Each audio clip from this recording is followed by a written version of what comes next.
అంజనీపుత్రుడు ఆంజనేయుడు ఆ రామచంద్రుడి ప్రాణ స్నేహితుడు. ఎక్కడ రామనామం వినబడుతుందో అక్కడ ఆ చిరంజీవి కొలువై ఉంటాడు.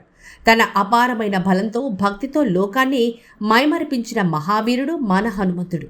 ఈ హనుమాన్ జయంతి పర్వదినాన ఆ మారుతి ఆశీస్సులు మనందరిపై ఉండాలని కోరుకుంటూ అందరికీ హనుమాన్ జయంతి శుభాకాంక్షలు. జై శ్రీరామ్, జై బజరంగబలి.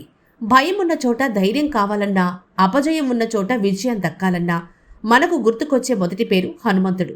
అసాధ్యమైన పనిని సైతం సుసాధ్యం చేసే ఆ కార్య సాధకుడి జన్మదినమే ఈరోజు. బలం, బుద్ధి, విద్య, ధైర్యం కలగాలని ఆ వాయుపుత్రుణ్ణి ప్రార్థిద్దాం. తెలంగాణ న్యూస్ ఛానల్ ప్రేక్షకులందరికీ హనుమాన్ జయంతి శుభాకాంక్షలు. రామభక్త హనుమాన్ సకల గుణాల నిలయం, చెడుపై గెలుపుకు చిహ్నం మన హనుమంతుడు. ఈ పవిత్రమైన రోజున ఆ స్వామి కృపతో మీ జీవితంలోని కష్టాలని తొలగిపోవాలని మనస్ఫూర్తిగా కోరుకుంటూ తెలంగాణ న్యూస్ ఛానల్ ప్రేక్షకులందరికీ హనుమాన్ జయంతి శుభాకాంక్షలు.